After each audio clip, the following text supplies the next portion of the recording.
2014 April 16ஆம் தேதி அன்னைக்கு தேர்தல் பிரச்சாரத்தின் போது கொடிசியா வளாகத்துல பூனைக்குட்டி மாதிரி கையை கட்டிட்டு பொம்மை உட்கார்ந்து தம்பி.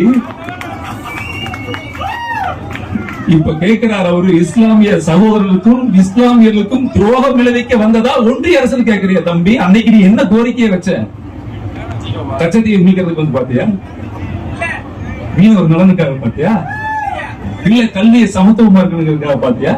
இல்ல கள்ளச்சாராயம் அதிகமாகி போச்சு தடுக்கிறதுக்காக பாத்தியா? எதுக்குடா வந்து பார்த்த? தலைவா உன் படம் ரிலீஸ் ஆகும், தலைவான்ற படம் ரிலீஸ் ஆகிறதுக்காக பார்த்த நடுவில் கொஞ்சம் பக்கத்தை காணும் தம்பி, மறந்துதான் நினைக்கிறேன். பிரெயின்ல பிரச்சனை இருக்குன்னு நினைக்கிறேன் இல்லையா? மிஸ்டர் மிஸ்டர்னு கையை நொடிக்கும் போதெல்லாம் நான் ஒரு வாக்காளன் தம்பிகளா, நான் ஒரு வாக்காளன், நான் ஒரு குடிமகன். எனக்கு அப்பா யாருன்னு என்ன ஒரு நொடியும் நீ ஒழிச்சு கையெழுத்து சொல்லும் போதெல்லாம் எனக்கு ஒரு பெரிய வேதனை என்ன வந்ததுன்னா, இன்னைக்கு உலக நாடுகளே வியந்து பார்க்கக்கூடிய அமெரிக்கா பொருளாதாரத்தை தீர்மானிக்கிற அமெரிக்காவே வியந்து பார்க்கிற ஒரே பிரதமர் மோடி தானே.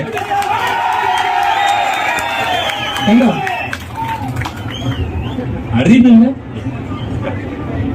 அங்கிற முதல்வர், அறிவில்லை மிஸ்டர் மோடின்னு கை நீட்டி சொடக்கு போட்டு கூப்பிடுற. இதுதான் அரசியல் நாகரிகம். நீ இப்படி இருந்தா இந்த பிள்ளைகள் எப்படி இருப்பாங்க? உன்னை நம்பி வந்திருக்கிறாங்களே கண்ணா, எத்தனை லட்சம் பிள்ளைகள். இன்னைக்கு அரசியல் யாருக்கு வாக்கு போறோம்? நம்ம யாருக்கு வாக்கு போறோம்? கவர்ச்சிக்காக வாக்கு போடுறீங்களா?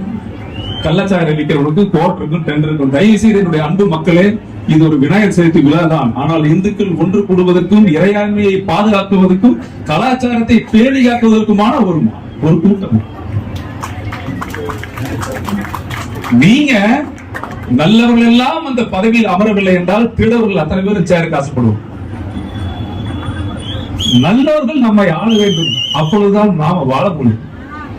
எனக்கு வர்ற கோபத்துக்கு ஓங்கி ஒரு குத்து குத்துன்னு தோணுது. அதன் முதல்ல வாக்குல குத்துங்க, வாக்கால் குத்தி ஒழிக்க வேண்டும். அன்பு வேண்டுகோள், மாறணும், மாற்றப்படணும்.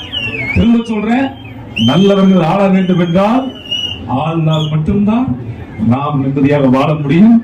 இனிய விநாயகர் சதுர்த்தி நல்வாழ்த்துக்கள். இந்துக்காக, இந்திய இறையாண்மைக்காக. உலகத்திலே எந்த இந்துவும் தீவிரவாதி இல்லை. உலகத்திலே நம் மதம் அன்பை மட்டும்தான் செலுத்த சொல்கிறது. ஏதாவது வெட்ட சொல்லுச்சா? ஒன்னு அடிக்க சொல்லுச்சா? அடுத்தவனை சீர்குலைய சொல்லுச்சா? அன்பை மட்டும்தான் சொல்லிக் கொடுக்கிறது. அதுதான் கட்டமைப்பு. 1000 கடவுள்கள் நமக்கு, அம்மா, அப்பா, தாத்தா, சித்தப்பா, மாமா, மச்சாங்கிற மாதிரி 1000 விருதுகள் கடவுள்கள்.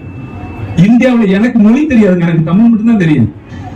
நான் மகாபாரதம் படிச்சதில்லை, சிலப்பதிகாரம் படிச்சதில்லை, கம்பராமாயணம் படிச்சதில்லை, திருவாசகம் படிச்சதில்லை, எனக்கு எதுவுமே தெரியாது. ஆனா நான் இந்து, என்ன படிச்சுதான் நீ வரணும். நான் இந்து, நான் தான் தர்மம், நான் தான் மண், இது என் பூமி, நான் வாழ பிறந்தவன். சொந்த நாட்டில் அகதியாய் இருக்க மாட்டோம், அடித்து விரட்டுவோம் என்று சொல்லி விடைபெறுகிறேன். நன்றி, வணக்கம். தாங்களே ரொம்ப சந்தோஷம்.